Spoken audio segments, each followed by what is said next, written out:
The National Sunday Law, Part 3. We will begin at page 89. Senator Blair. Was the Inquisition abolished by the abolition of the Sunday laws? Mr. Jones. No, but the principle of it was established by Sunday laws.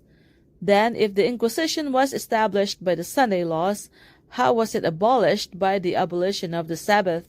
How can you remove an effect except by removing its cause? Mr. Jones. The Sunday laws never have been abolished. Senator Blair. Then the Sunday law could not have been the cause of the Inquisition. Mr. Jones. The power which embodies the Inquisition still continues, and its emissaries have been in this country defending the Inquisition. That same power is now grasping for the control of the civil law, and the same causes generally produce the same effects. Senator Blair. And the removal of the causes removes the effects with them? Mr. Jones. Sometimes. Senator Blair. Therefore the Sunday laws were not the cause of the Inquisition unless the Inquisition still exists. Mr. Jones. No, the Sunday law did not cause the Inquisition. Senator Blair. I understood you to say that it did. Mr. Jones. I say through that the Church received the power to make the principle and the work of the Inquisition effective. A certain exercise of power may be forbidden, and yet the means by which the power was obtained may not be forbidden. In other words, the power which was obtained through the deception of Sunday laws may be prohibited in certain things and yet allowed in many other things. Senator Blair. The Lord made the Sabbath and governed the Jewish nation for nearly 3,000 years with a Sabbath. Do you think the Sabbath was for the good of the Jewish people or for their injury? Mr. Jones. It was established for the good of the human race. Senator Blair. Including the Jewish people? Mr. Jones. Yes, sir.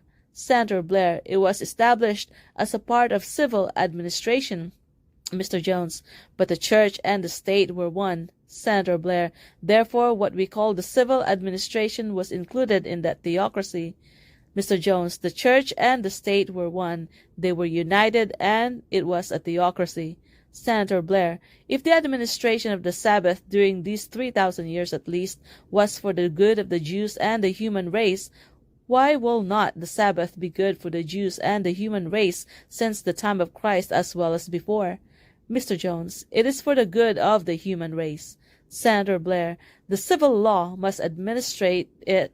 If it is done, then we will get no Sabbath now under our division of powers of government unless we have the Sabbath recognized and enforced by the state authority.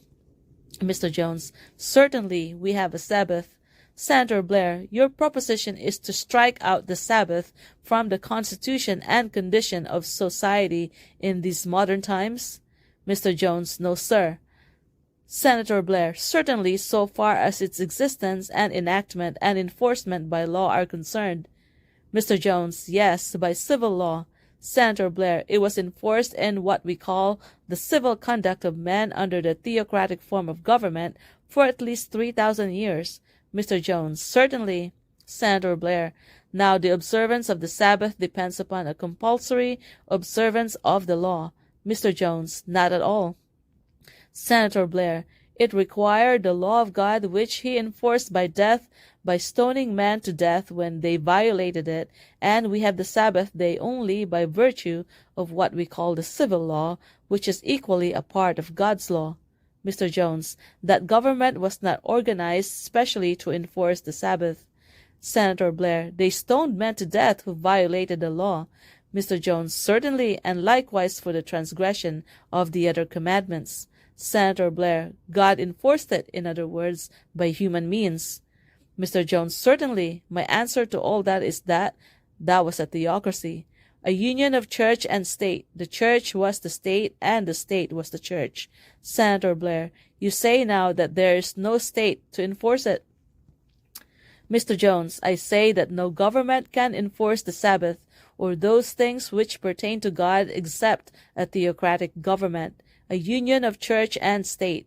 Therefore I say that if you establish such a law as is here proposed, you lead directly to a union of church and state. The logic of the question demands it, and that is where it will end, because the law cannot be enforced otherwise. These gentlemen say they do not want a union of church and state. What they mean by church and state is for the state to select one particular denomination and make it the favorite above all other denominations.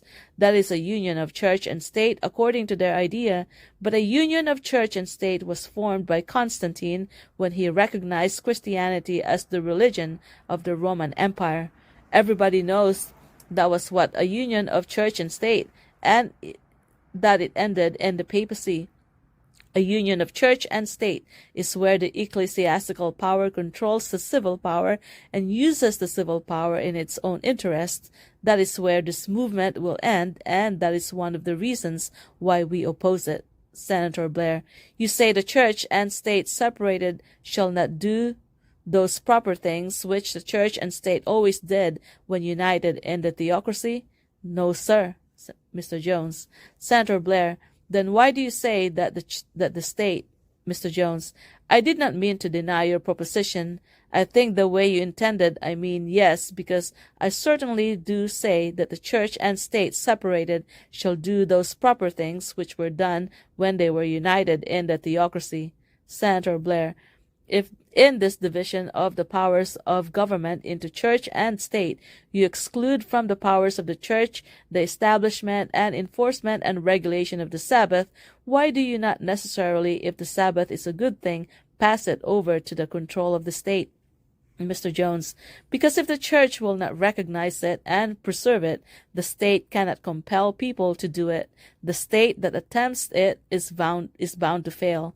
Senator Blair, then you necessarily take the ground that God did wrong in the enforcement of the Sabbath during those 3,000 years when his government was both church and state. Mr. Jones, no, sir. If God would come himself to govern and make himself governor, as he did of Israel, he could enforce the law as he did there. But until God does that, we deny the right of all the churches or anybody else to do it. Senator Blair, even if it is for the good of society. Mr. Jones, what they say is for the good of society is for the ruin of society. Senator Blair, do you understand what it is, the church or the state, that is making this law? Mr. Jones, it is the state that is doing it, just as Constantine did it, to satisfy the churches. Senator Blair, it may or may not satisfy the churches. The churches give their reasons here, which may be right or wrong, for the establishment of the Sabbath, for the Sunday legislation in all the states. The state, the whole people, make the law.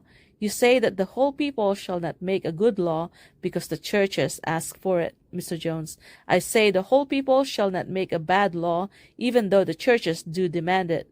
For any civil law relating to God is a bad law. Senator Blair, then what God did for 3,000 years for the good of the Jews and the human race was wrong? Mr. Jones, no, sir, it was right. Senator Blair, then why not continue it? Mr. Jones, because he has discontinued that kind of government. Senator Blair, we have done nothing in the world to divide the powers of government into those of church and state. We say those departments shall not interfere with each other. Mr. Jones, certainly. Senator Blair, here and in the States we are trying to run the civil parts. We have taken jurisdiction of a portion of what God has entire jurisdiction as to the church and state in the civil relations of men. The entire society does that. We put the sovereignty into the hands of everybody except women, and some of us are trying to do that. We have the same subject matter, the good of society, under our control, which, under the theocracy, was united into both church and state. If you do not let the state continue to do what was essential to society then and is now, you are striking at one of the great ends for which government exists. Mr. Jones, not at all, because God has discontinued that kind of government. Senator Blair, he has not discontinued the necessity of laws for the regulation of society. Mr. Jones, he has in that way. Senator Blair, no, it is just as necessary that there should be a Sabbath now for the good of man as when God made and enforced the law by his direct supervision under a theocracy. Mr. Jones. But no government but a theocracy can enforce such laws. Senator Blair. Then unless we have a theocracy, we shall have no Sabbath. Mr. Jones. We shall have no laws regulating the Sabbath. Senator Blair. The Sabbath did not descend to the Jews and to all mankind because there was a theocratic form of government among the Jews. How did the Sabbath come to mankind at large when there was no theocratic form of government? Mr. Jones. Those nations never kept it. Nobody but the Jews ever kept it. Senator Blair. They could have kept it because you say the Sabbath existed for all, not for the Jews alone, but for the human race. Mr. Jones. Certainly, but if they did not keep it, it would do no good. Senator Blair. It did not exist for good then. Mr. Jones. Certainly, a thing may exist for my good, and I may refuse to use it, as thousands do the salvation of Christ. Senator Blair. I was taking your statement as true that it did exist for good outside of the Jews. Mr. Jones. I said it was for the good of man. The Savior said it was for the good of man. The Savior died for the good of man. Senator Blair. You would abolish the Sabbath anyway? Mr. Jones. Yes, in the civil law. Senator Blair. You would abolish any Sabbath from human practice, from which shall be in the form of law, unless the individual here and there sees fit to observe it. Mr. Jones. Certainly, that is a matter between man and his God. Senator Blair. Your time has expired. Please take 5 minutes to close, as I have asked you some questions. Still, they were questions that touched the trouble in my own mind. Mr. Jones. Certainly, but I suppose that I was to have an hour to devote uninterruptedly to the points in question. Senator Blair. We have always been accustomed to conducting these hearings with reference to getting at the difficulties we had in our own minds, and I do not feel as though you could complain with an hour and 10 minutes if we give you 10 minutes more. Mr. Jones. Very good. Mr. Chairman, I have shown that in the 4th century this same movement developed a theocracy, and in that the papacy, religious despotism, and oppression for conscience' sake. Now I want to show the secret of at least a portion of the present movement. The representative of the National Reform Association spoke here in behalf of this proposed legislation. That association is asking for such a law and for such an amendment to the Constitution as you have proposed in relation to the Christian religion in public schools. That measure pleases them well, and this proposed Sunday law pleases them well. Senator Blair. Just incorporate that proposed amendment to the Constitution in your remarks. Mr. Jones. Very well. It is as follows. 50th Congress, First Session, S.R. 86. Joint resolution proposing an amendment to the Constitution of the United States respecting establishments of religion and free public schools.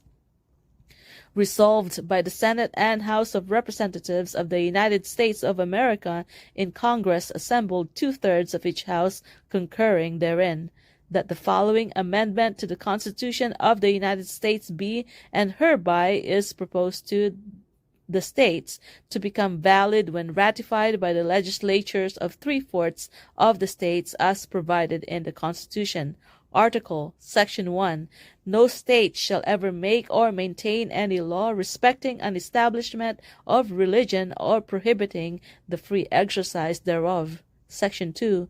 Each state in this union shall establish and maintain a system of free public schools adequate for the education of all the children living therein between the ages of 6 and 16 years, inclusive in the common branches of knowledge and in virtue, morality, and the principles of the Christian religion.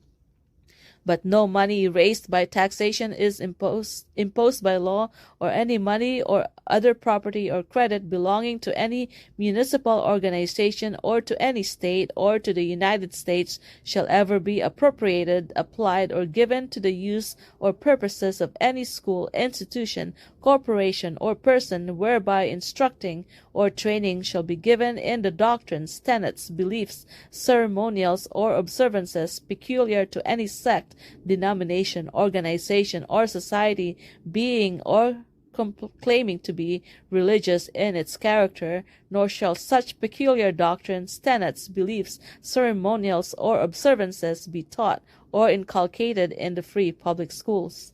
Section 3. To the end that each state, the United States, and all the people thereof, may have and preserve governments republican in form and in substance, the United States shall guarantee to every state and to the people of every state and of the United States the support and maintenance of such a system of free public schools as is herein provided. Section 4. That Congress shall enforce this article by legislation when necessary.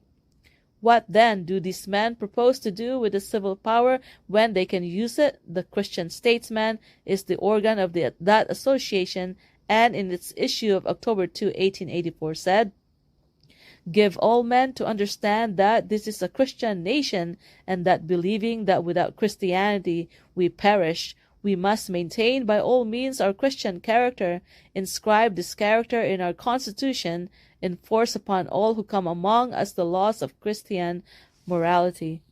To enforce upon men the laws of Christian morality is nothing else than an attempt to compel them to be Christians, and thus in fact compel them to be hypocrites. It will be seen at once that this will be but to invade the rights of conscience, and this one of the vice presidents of the association declares civil power has right to do.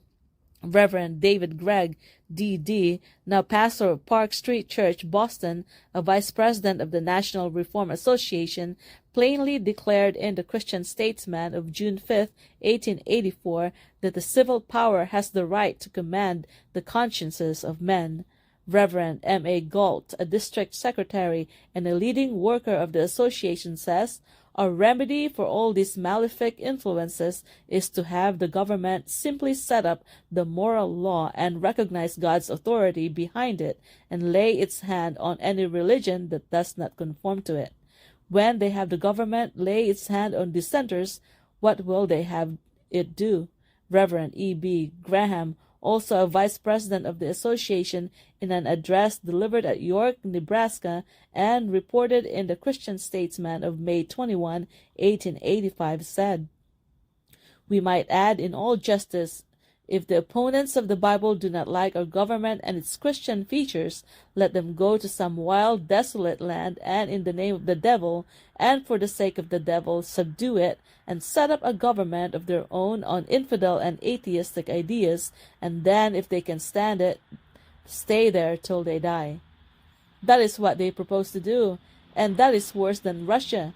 In the Century for April 1888, Mr. Kennan gave a view of the statutes of Russia on the subject of crimes against the faith, quoting statute after statute, providing that whoever shall censure the Christian faith or the Orthodox Church or the Scriptures or the Holy Sacraments or the saints or their images or the Virgin Mary or the angels or Christ or God shall be deprived of all civil rights and exiled for life to the most remote parts of Siberia. This is the system in Russia, and it is in the direct line of the wishes of the National Reform Association. Nor is that all. Reverend Jonathan Edwards, D.D., another vice president of that association, makes all dissenters atheists. He names atheists, deists, Jews, and Seventh-day Baptists, then classes them all together as atheists. I will read his own words. "These all are for the occasion, and for so far as our amendment is concerned, one class. They use the same arguments and the same tactics against us. They must be counted together, which we very much regret, but which we cannot help. The first named is the leader in the discontent and in the outcry, the atheist, to whom nothing is higher or more sacred than man, and nothing survives the tomb. It is his class. Its labors are almost wholly in his interest. Its success would be almost wholly his triumph. The rest are adjuncts to him in this contest. They must be named from him. They must be treated as, for this question, one party.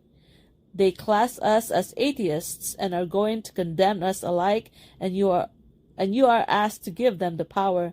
Remember, these are the views of the members of the National Reform Association whose secretary stood at this table this morning in defense of this Sunday law.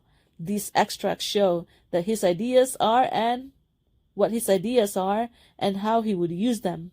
Dr. Everts of Chicago, who also was here, declared last month in Chicago in my hearing on the subject of this Sunday law that it is atheism or the Sabbath.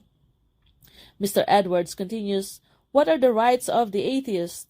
I would tolerate him as I would tolerate a poor lunatic, for in my view his mind is scarcely sound. So long as he does not rave, so long as he is not dangerous, I would tolerate him. I would tolerate him as I would a conspirator. The atheist is a dangerous man. Yes, to this extent I will tolerate the atheist, but no more. Why should I? The atheist does not tolerate me. He does not smile either in pity or in scorn upon my faith. He hates my faith, and he hates me for my faith. I can tolerate difference and discussion. I can tolerate heresy and false religion. I can debate the use of the Bible in our common schools, the taxation of church property, the propriety of chaplaincies, and the like. But there are some questions past debate. Tolerate atheism, sir? There is nothing out of hell that I would not tolerate as soon. The atheist may live, as I have said, but God helping us, the taint of his destructive creed shall not defile any of the civil institutions of all this fair land. Let us repeat, atheism and Christianity are Let us repeat, atheism and Christianity are contradictory terms. They are incompatible systems. They cannot dwell together on the same continent. Senator Blair, many atheists are for Sunday laws. Mr. Jones, let them be so if they choose. But what I am striking at is that these men have no right to say that I am an atheist simply because I do not believe in keeping Sunday. Senator Blair, you come here and seriously argue against these people because they and the atheists blackguard each other. What have we to do with that? They abuse each other. It is worse in the Christian than in the atheist because the Christian has some rules to guide his conduct which the atheist has not. Here seems to be some strong intemperate language which one human being makes use of towards another. An atheist or a Christian alike may find fault with that. I do not know any way that we can interfere with it, but if you claim to argue against this bill because these people abused atheists, I reply to that by saying that many atheists are for this bill, just as these people are. They unite in support of this bill, therefore mutual recriminations amount to nothing. Mr. Jones, but the mutual recrimination amounts to this, that although this is confined simply to words between them now, Senator Blair, I do not think you ought to argue to us by taking this precious time of yours and ours to show that these people used intemperate language toward each other. Mr. Jones, but I am doing it to show that they use the intemperate language now, but if they get the law, they will use more than the language against them. These men only want to make the state a party to their religious disputes. They want to get the nation by law to commit itself to the defense of religious observances, so they can add its power to their side of the controversy and send to hell or some other place where the devil is those who even accidentally disagree with them. But the state has no business to allow itself to be made a party to any religious controversy. That has been the bane of every nation except this, and God forbid that this one should be dragged from its high estate and made a tool of the irregular passions of religious parties. The state will find its legitimate employment in seeing that these parties keep their hands off each other, and that the ebullitions of their religious zeal are kept within the bounds of civility. It is not safe to put civil power into the hands of such men as these, but that is just what the Sunday bill will do, if it shall pass. Senator Blair, the atheist is for this proposed law. He is not intelligently going to support a law which enables these people to burn him at the stake. Mr. Jones, I know he is not intelligently going to do it. Senator Blair, He is liable to be as intelligent as they are. Mr. Hume was a very intelligent man. So was Voltaire. So was Franklin. If Franklin was an atheist, Franklin was a deist at all events. Mr. Jones, it is safe to say that not 1 in 10 of the people whose names are signed in behalf of this Sunday law know what is the intention of it and what those will do with it when they get it. Senator Blair, this is a lack of intelligence on their part. Mr. Jones, I know people who signed that petition who would now be just as far from signing it as I would. Senator Blair, that is because you told them of these terrible consequences which they had not believed would follow. The masses of the people do not believe that the Christian people of this country have united in every state in this union for such a purpose. Mr. Jones, here is the principle. Here are 6 million Protestants and 7,200,000 Catholics. Senator Blair, Cardinal Gibbons has written a letter which is in evidence. He is for it, and a great many Catholics are also for it.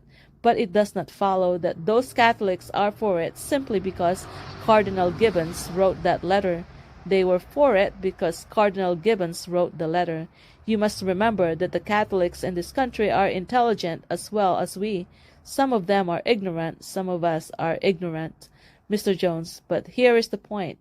These people are complaining of the Continental Sunday. Senator Blair, they do not complain of it because it is Catholic. They complain of it because it is not as good for the people as our form of Sunday. Mr. Jones, certainly. And in this movement, the American Sunday, they say, comes from the Puritans, and these peoples know. Senator Blair, do you argue against it because it comes from the Puritans or because it comes from the Catholics? It comes from both, you say. We say it is for the good of society and that God is for it because it is for the good of men.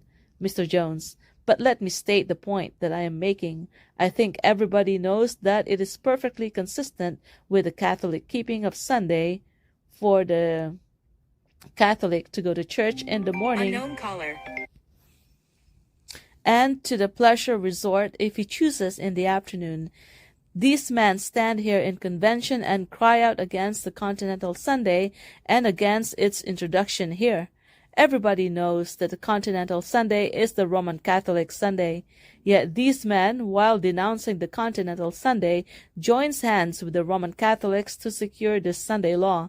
They have counted here 6 million Protestants and 7,200,000 Catholics. Suppose this law were secured in answer to these petitions, would they then have a Puritan Sabbath or a Continental Sunday? In other words, would the 6 million Protestants compel the 7,200,000 Catholics to keep Sunday in the Puritan or even the Protestant way, or will the 7,200,000 Catholics do as they please on Sunday and let the 6 million Protestants whistle for the breath of the Puritan, which Dr. Herrick Johnson invokes? More than this, if it should come to compulsion between these, would not the 7,200,000 Catholics be able to make it unpleasant for the 6 million Protestants? Senator Blair, I have been all through this that the working people go through. I have been hungry when a boy. The first thing I can remember about it is being hungry. I know how the working people feel.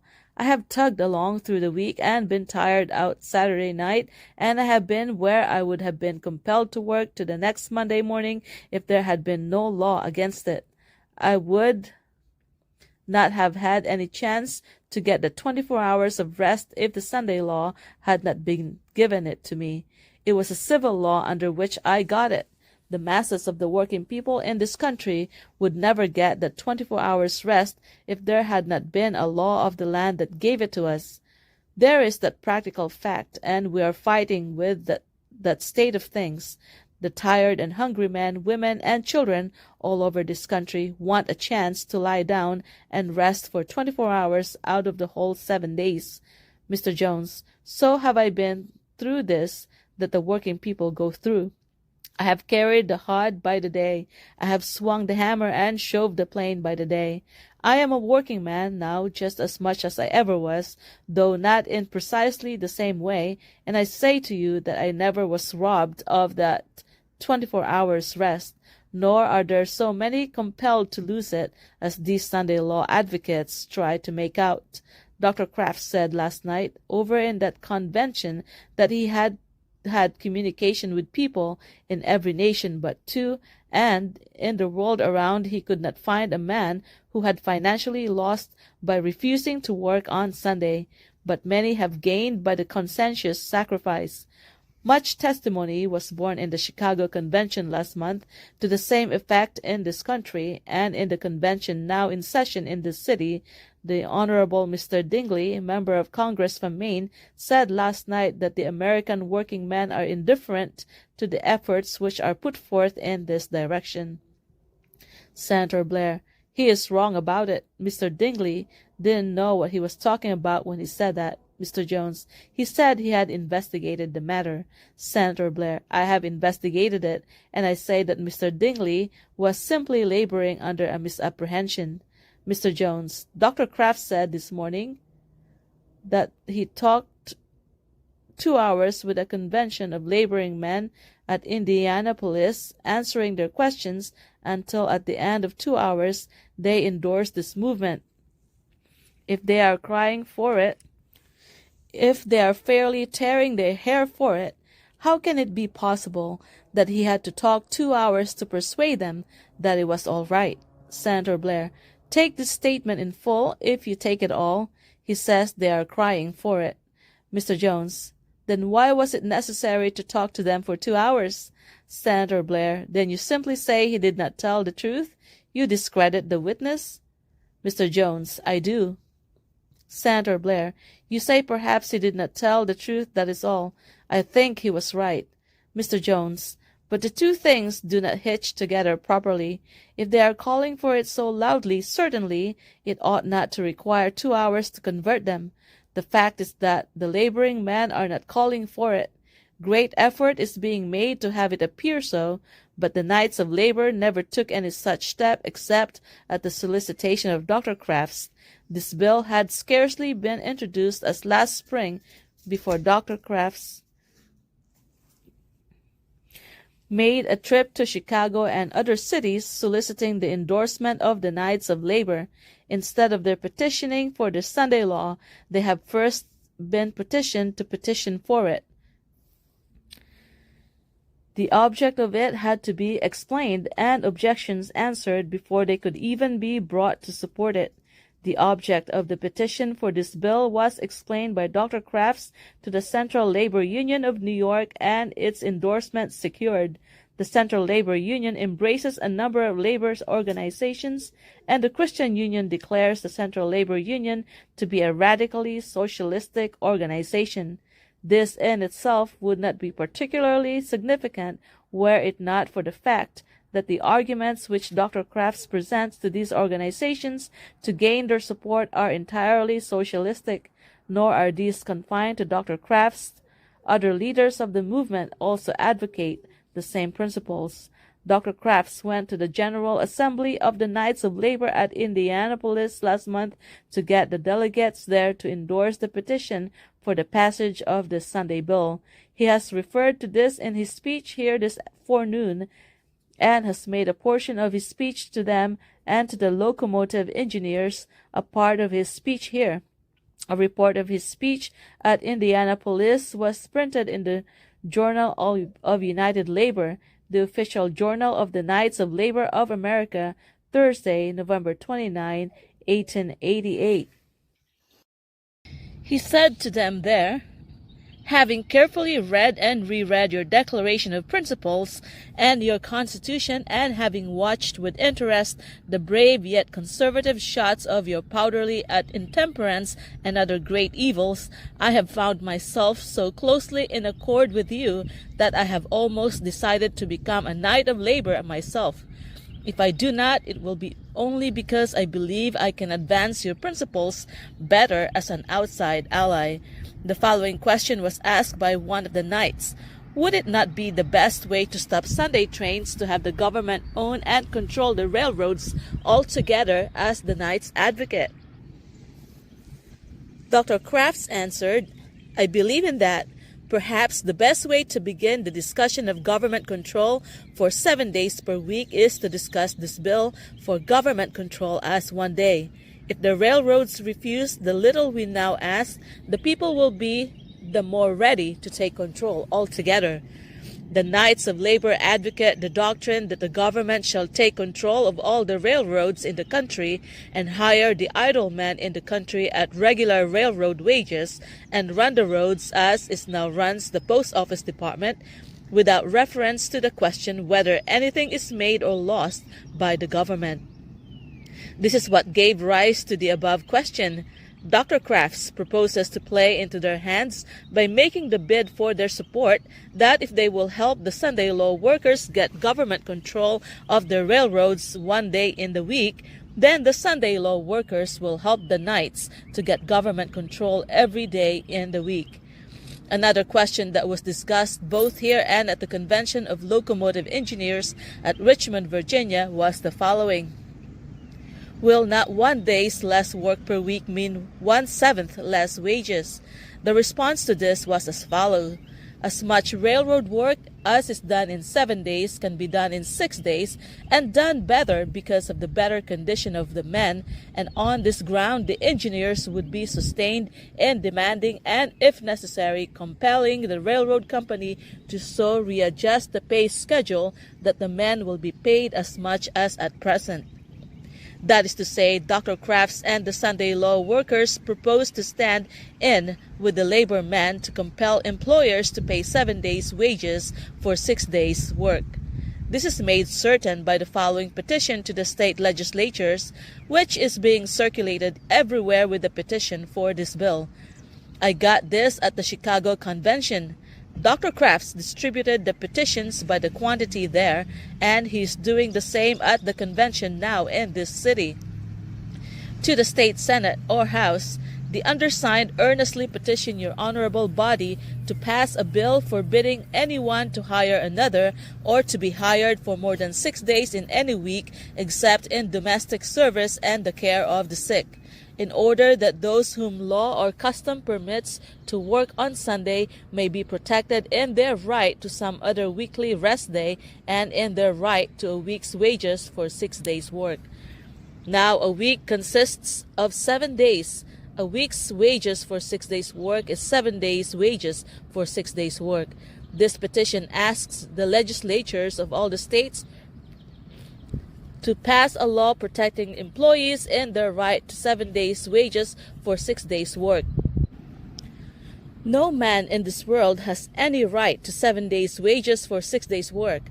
If he has a right to 7 days' wages for 6 days' work, then he has an equal right to 6 days' wages for 5 days' work, and to 5 days' wages for 4 days' work, and to 4 days' wages for 3 days' work, to 3 days' wages for 2 days' work, to 2 days' wages for 1 day's work, and to 1 day's wages for no work at all.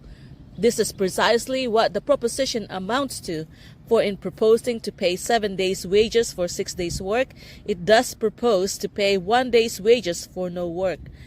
But if a man is entitled to 1 day's wages for doing nothing, why stop with 1 day? Why not go on and pay him full wages every day for doing nothing? It may be thought that I misinterpret the meaning of the petition, that as it asks that nobody be allowed to hire another for more than 6 days of any week, it may mean only that 6 days are to compose a week, and that it is a week's wages of 6 days only that is to be paid for 6 days' work. That is not the meaning of the petition. It is not the intention of those who are gaining the support of the Knights of Labor by inventing and circulating the petition. Dr. Elliott, pastor of the Foundry Methodist Church in this city, the church in which this National Sunday Convention is being held, the church that is now festooned with 14 million petitions that they haven't got, festooned at least partly with 1,7,200,000 times multiplied cardinal, Dr. Elliott, while speaking in favor of this bill this forenoon, was asked by Senator Call these questions. Do you propose that Congress shall make provision to pay the people in the employ of the government who are exempted on Sunday for Sunday work? Mr. Elliott, I expect you to give them adequate compensation. Senator Call, do you propose that the same amount shall be paid for 6 days' work as for 7? Mr. Elliott, I do, for the reason that we believe these employees can do all the work that is to be done in 6 days, and if they do all the work, they ought to have all that pay.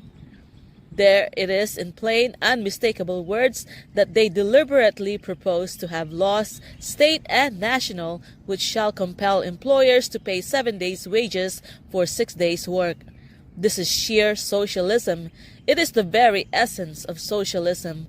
No wonder they gained the unanimous endorsement of the Convention of the Knights of Labor and of the Locomotive Engineers and the Socialistic Labor Union of New York City by proposing to pay them good wages for doing nothing. I confess that I, too, would support the bill upon such a proposition as that if I looked no further than the money that is in it. But this is not all. The Knights of Labor not only accept the proposition, but they carry it farther and logically too. This principle has been advocated for some time by the Knights of Labor in demanding 10 hours pay for 8 hours work, virtually 2 hours pay for doing nothing. The Christian Union and the Catholic Review propose to help the working men secure their demanded 8-hour law and then have the working men help to get 6-day law by forbidding all work on Sunday. Dr. Crafts and Dr. Elliott go a step further and propose to secure the support of the working man by having laws enacted compelling employers to pay them full wages on Sunday for doing nothing. But the Knights of Labor do not propose to stop with this. The same copy of the Journal of United Labor, which contained the speech of Dr. Crafts, contained the following in an editorial upon this point. Why should not such a law be enacted?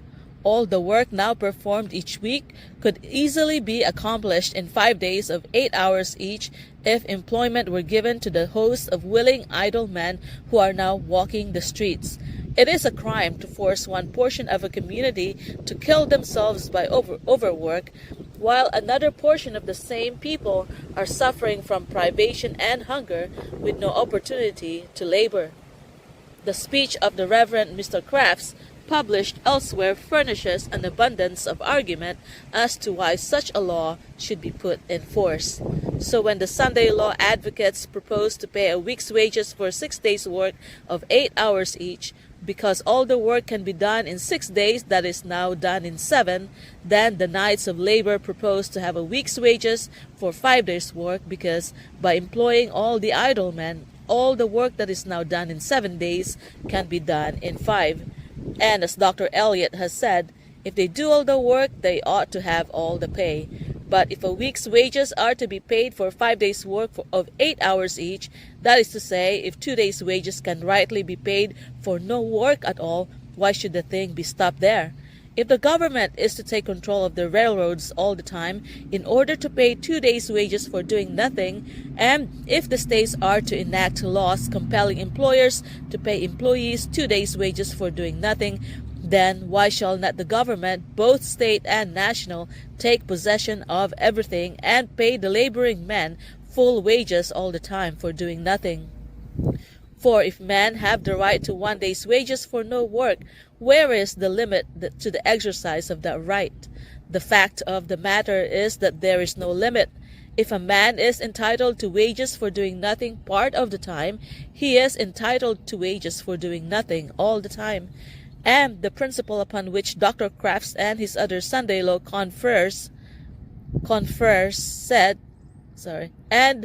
the principle upon which Dr. Crafts and his other Sunday law gain the support of the working man to his Sunday bill is nothing at all but the principle of downright socialism.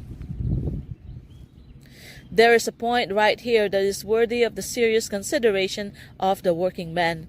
These Sunday law workers profess great sympathy for the laboring men in their struggle with the grinding monopolies, and by Sunday laws they propose to deliver the working men from the power of these monopolies. But in the place of all these other monopolies, they propose to establish a monopoly of religion, and to have the government secure them in the perpetual enjoyment of it. They may talk as much as they please about the grasping, grinding greed of the many kinds of monopolies, and there is truth in it, But of all monopolies, the most greedy, the most grinding, the most oppressive, the most conscienceless the world ever saw or ever can see is a religious monopoly. When these managers of religious legislation have delivered the working men from the other monopolies, granting that they can do it, then the important question is, who will deliver the working men from the religious monopoly? Senator Blair, abolish the law of rest, take it away from the working people, and leave corporations and saloon keepers and everybody at perfect liberty to destroy the 24 hours of rest, and lawgivers and lawmakers will find out whether or not the people want it and whether they want those lawmakers. Mr. Jones, there are plenty of ways to help the working man without establishing a religious monopoly and enforcing religious observance upon all. There is another point that comes in right here. Those who are asking for the law and those who work for it are those who compel the people to work on Sunday. In the Illinois State Sunday Convention in Chicago last month, it was stated in the first speech made in the convention, "We remember how that the working men are compelled to desecrate the Sabbath by the great corporations." The very next sentence was, "We remember also that the stockholders, the owners of these railroads, are members of the churches, that they sit in the pews and bow their heads in the house of God on the Sabbath day." Senator Blair, that is only saying that there are hypocrites in this world. What has that to do with this proposed law? Mr. Jones, I am coming to that. It was a good deal to do with it. The stockholders who own the railroads act in this way, those men said, and it was stated by a minister in that convention that a railroad president told him that there were more petitions for Sunday trains from preachers than from any other class. Senator Blair, there are a lot of hypocrites among the preachers then. Mr. Jones, precisely. Although you yourself have said it, I confess I have not the heart to dispute it. Senator Blair, I do not find any fault with that statement. If it is true, it does not touch this question. Mr. Jones, if these preachers and church members will not keep the Sabbath in obedience to what they say is the commandment of God, will they keep it in obedience to the command of the state? Senator Blair, certainly the hard-working man needs rest. The preachers, church members, and millionaires may do as they please. The bill comes in here and says that the national government, taking part of the jurisdiction of the civil government of the United States by a concession made by the states, by virtue of its control of interstate commerce and the post office business and the Army and Navy, will take advantage of what the states have given to the general government in the way of jurisdiction and will not introduce practices which destroy the Sabbath in the states. That is the object of this legislation. That is all that is undertaken here.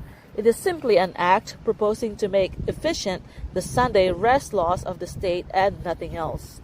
Mr. Jones, but those laws are to be enforced, if at all, by those who are so strongly in favor of them.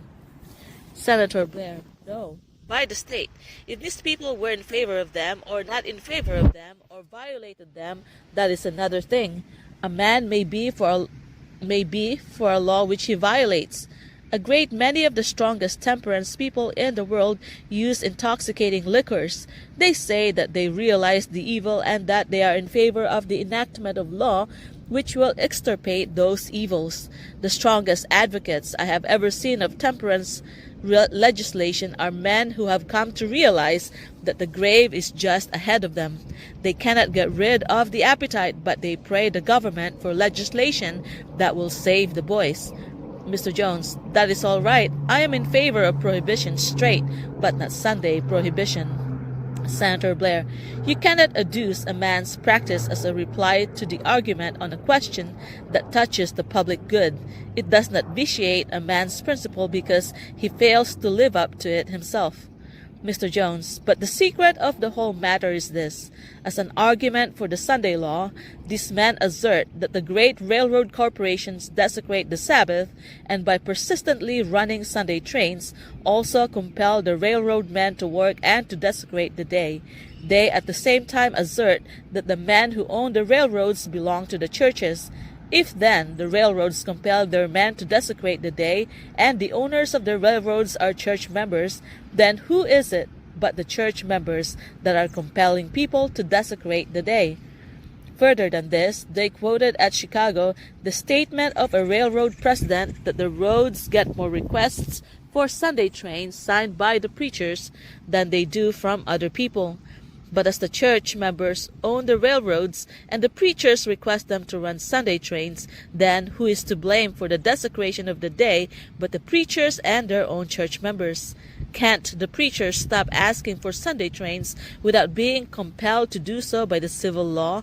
In the Chicago Convention last month, November 20 and 21st, Dr. Knowles, who is secretary of this National Sunday Law Union, said that by the influence of William E. Dodge, even after his death, the Delaware and Lackawanna Railroad Company had resisted the temptation to run trains on Sunday until the present year.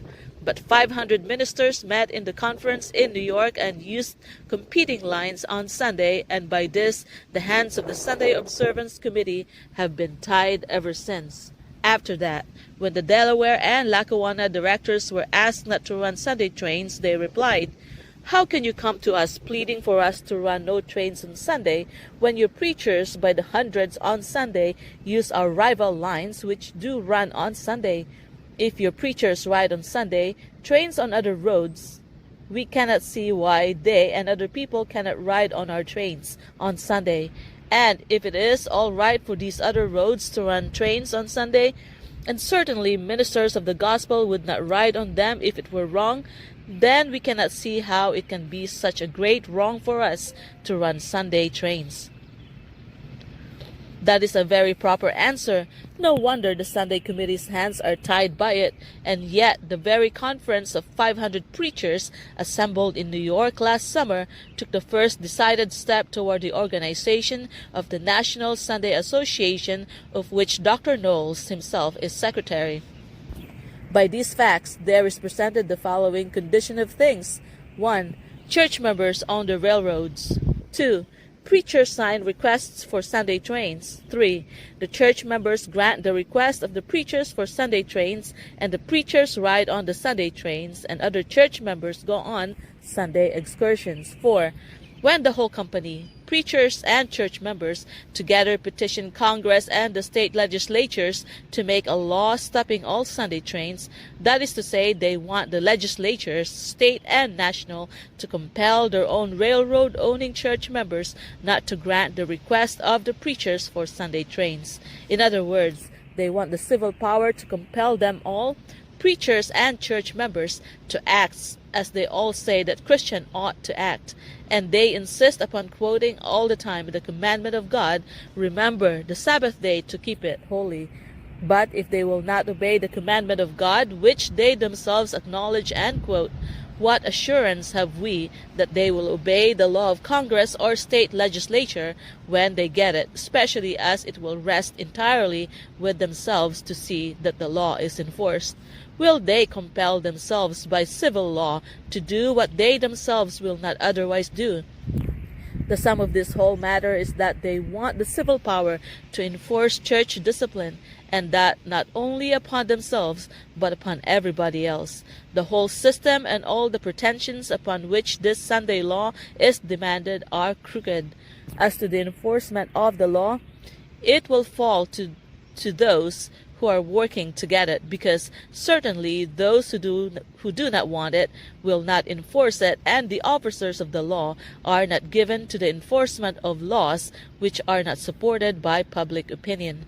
This is proved by the fact that the state of Illinois and the city of Chicago now have Sunday laws that ought to satisfy any reasonable person, and yet not one of them is enforced. And the preachers of that city and state, instead of seeing that these are enforced, call convention after convention to work up more Sunday laws, both state and national. What then is the next intention? It is to make it a political question in both state and nation, and make the enactment and enforcement of Sunday laws the price of votes and political support. This is proved by the following resolutions adopted by the Elgin Sunday Law Convention. Resolved, that we look with shame and sorrow on the non-observance of the Sabbath by many Christian people, in that the custom prevails with them of purchasing Sabbath newspapers, engaging in and patronizing Sabbath business and travel, and in many instances giving themselves to pleasure and self-indulgence, setting aside by neglect and indifference the great duties and privileges which God's day brings them. Resolved, that we give our votes and support to those candidates or political officers who will pledge themselves to vote for the enactment and enforcing of statutes in favor of the civil Sabbath. Such a resolution as this last may work in Illinois, though it is doubtful, but their own statement made in that convention, it is certain that this resolution can never work under the Constitution of the United States. They stated in the convention that the Sabbath is the test of all religion. To demand that candidates or political officers shall pledge themselves to vote for the enactment and enforcement of statutes in favor of the Sabbath is, therefore, to require a religious test as a qualification for office. The National Constitution declares that no religious test shall ever be required as a qualification to any office or public trust under this government. Consequently, no Sabbath or Sunday law test can ever be applied to any candidate for any national office or public trust. It is true they use the word civil in the resolution, but that corresponds with much of their other work. There is not and there cannot be any such thing as a civil Sabbath. The Sabbath is religious wholly, and they know it. And in all their discussion of this resolution and the subject generally in the convention, it was a religious institution, and that only. Senator Blair.